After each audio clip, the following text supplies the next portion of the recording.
My name is Nicole. I'm a Chinese, but I'm a total opposition to the Chinese Communist Party. I was born and grew up in communist China. About 20 years ago, I fled the Tiananmen Square and came to the United States of America as a student. I got my master's degree, and I started working for corporate America and the U.S. federal government. Life is good in America, but having a good life does not make me feel safe anymore, because I fear the country that I love is becoming the country that I fled. In a free capitalist society, the Chinese Communist Party has bought out America's most valuable asset, from Wall Street to Main Street, from Hollywood to NBA, from Silicon Valley to North Dakota's farmland, from mainstream media to social media, and even worse, Elon Musk's $44 billion takeover of Twitter is financed by the CCP money.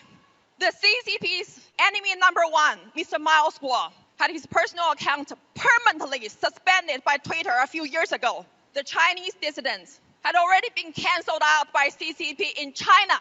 We had never imagined being canceled here in the United States of America. No one knows better about the danger of communism than the survivors of the Chinese Communist Party. We're the survivors of the Cultural Revolution. We're the survivors of the Tiananmen Massacre. We're the survivors of the labor's concentration camp and the genocide. And we know that the only thing worse than the CCP in China is a CCP in America.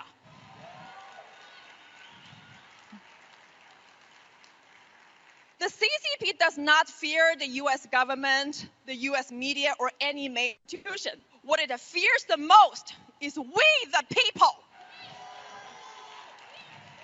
The deplorables, the Chinese dissidents, who are putting their lives on the line, fighting for freedom every day.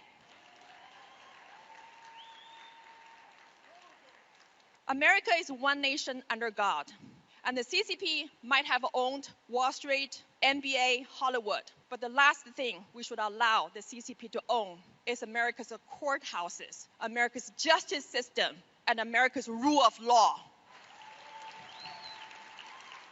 I believe in the U.S. Constitution, but can the U.S. Constitution save America from communism? Let's heed the warning by John Adams, your founding father.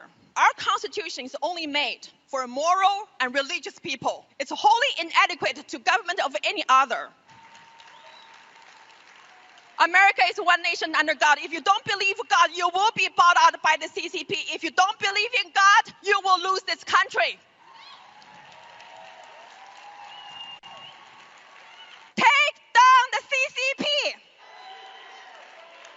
America has two major political parties, the Democratic Party and the Republican Party. If we don't take down the CCP, the Chinese Communist Party will become the only ruling party in this country, and the party of Xi Jinping will become your permanent dictatorship for life. Wake up, America.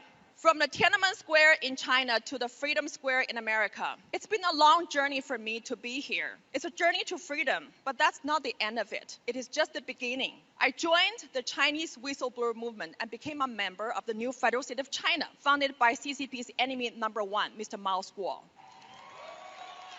You saw him in that brilliant video. He's the most persecuted Chinese dissident in America by America's mainstream media.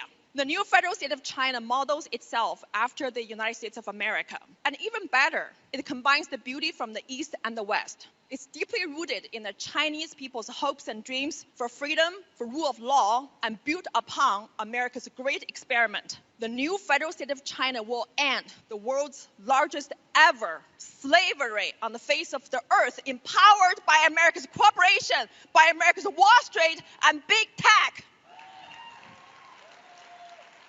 So to me, America first means we must take down the CCP first in America, and America's greatness only begins again when the CCP ends here. America will not be free until we end the Chinese slavery, empowered and enabled by America's corporation, Wall Street, and big tech. So join us. Let's take down the Chinese Communist Party.